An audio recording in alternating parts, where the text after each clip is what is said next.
কই এবার পাত্রীকে নিয়ে আসুন। এই তোরা যা যা যা যা যা যা যা যা। হ্যাঁ আমি নিয়ে আসছি। এই তোমরা একটু এসো না।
পুরোহিত মশাই, একটু অপেক্ষা করতে হবে যে।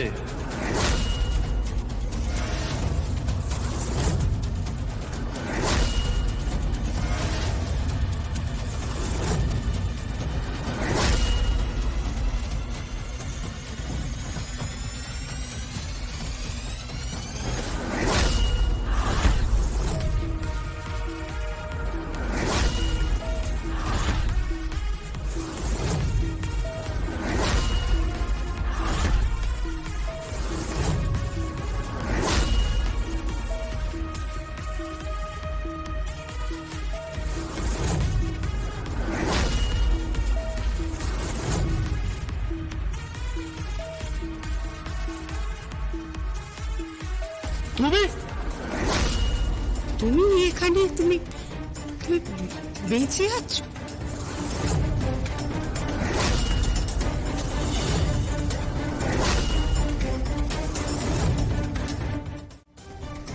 আমি এখনো বেঁচে আছি।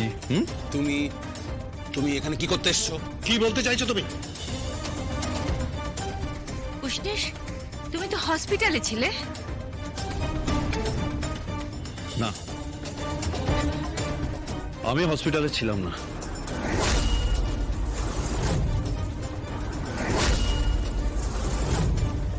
তুমি আমার কেন অশান্তি করতে এসেছো বলো দেখি?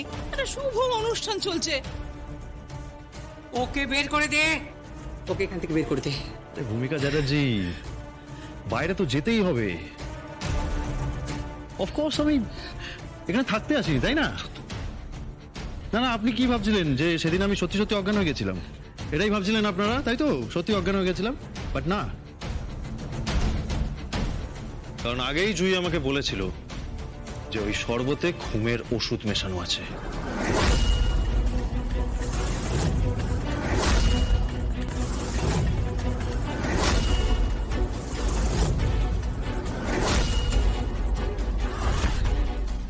আপনাকে যে জুসটা অফার করবে ভূমিকা আন্টি, সেটাতে বিষ মেশানো আছে।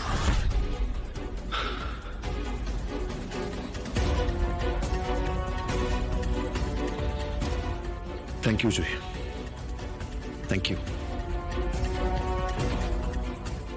এই কি কি কি কি সব ফালতু কথা বলছো তুমি? এই কোনো ফালতু কথা বলছি না, বুঝতে পেরেছেন? কোনো ফালতু কথা বলছি না। সেদিন মেহেন্দির অনুষ্ঠানে শরবতের মধ্যে ঘুমের ওষুধ মেশানো হয়েছিল।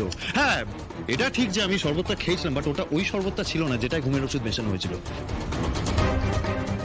আর তারপরে যেটা দেখেছিলেন না, সেটা অ্যাকচুয়ালি নাটক ছিল। মানে ওই নাটক ফাটক করেছিলাম ওই অজ্ঞান হয়ে যাওয়ার।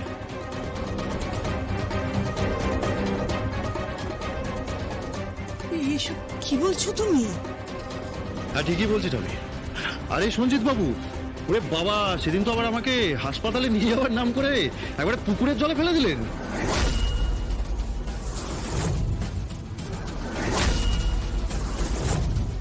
মিথ্যা কথা, একদম মিথ্যা কথা, মিথ্যা কথা, মিথ্যা কথা। মিথ্যে কথা।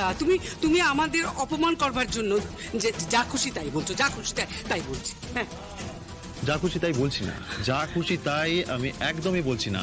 আপনারা এটা চেয়েছিলেন যে ঘুমের ওষুধ খাইয়ে আমাকে পুকুরের জলে ফেলে দিতে, যাতে আমাকে পৃথিবী থেকে জাস্ট সরিয়ে দেওয়া যায়।